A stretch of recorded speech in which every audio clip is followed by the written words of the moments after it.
Hey, welcome on back to the DDK CAD Technology Systems ongoing demo series of the Composite Panel Builder software. And in this session, we're going to talk about those miscellaneous items that still need to be sent out to the shop but aren't really box or composite panels or anything like that. They're just plate material. So how we do that, and I'll show you in a few seconds there how to get this created in no time. But let's just discuss a few of the items here. What we do is have the plate, and that's the shape that we want to form. And then we send it, you actually say, hey, bend up, bend down, and then you have to take in the bend allowances based on the material. And all that kind of stuff. And one more thing you need to do is create a table that says, this one particular shape could be multiple lengths. So that's what the table's for. The rest of the data inside your title sheet here is coming from the setup of the composite panel builder for this particular project.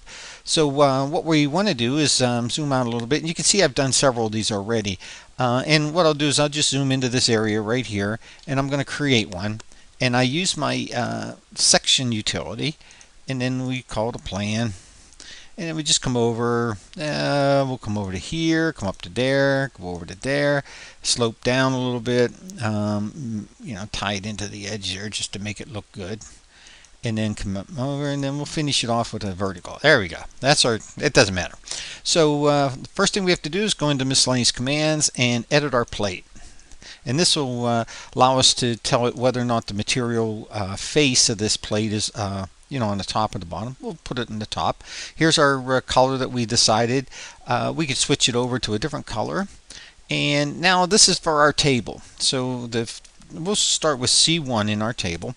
And then we come in and we just click on it, and it'll let us edit the part. So we can say we have 5 of these C1s at 76.5 inches. Okay.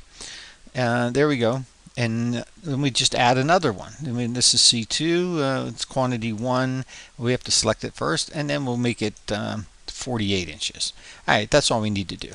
If I added another one, I can always delete. You can always go up and down. So once we set save, we're ready to go. There's our panel. It's laid out, or our plate. There's your bending up and bending down and all of the individual parts. Here we go. So it even puts in the bend allowance. It looks up in the table for you.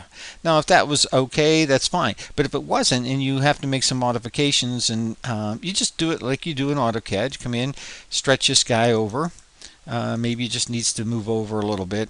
It doesn't matter. And stretch down. Anyway, you just come back, just re-edit the panel. Nothing even needs to be changed. It just needed to recalculate it and save it. Now all those the table distances have been modified, but the lengths will stay the same because that's how long you want the thing to be. Now let's look what we got. We got a hodgepodge of different size plates and stuff we need to send out to the shop. So inside here we also have an aligned plate sheets. We want to get this in some kind of order. So let's just pick a point on the screen. There we go. Now all of our plates are lined up in alphabetical order, and the final thing is to get a PDF of these so that the shop will have something to build from. So inside here we have a quick PDF. Just cross through them, and all of these will be going right out to the folder. Down here it says it went to the Automation Program Demo PDF folder. Let's go down to that folder. Here it is. There they are. Here's our C1. Let's open up the PDF. There you go. So the shop can open this up, lay out the part. So if you have any questions, just give me a call or check out the website at acadautomation.com. Hey, thanks for listening.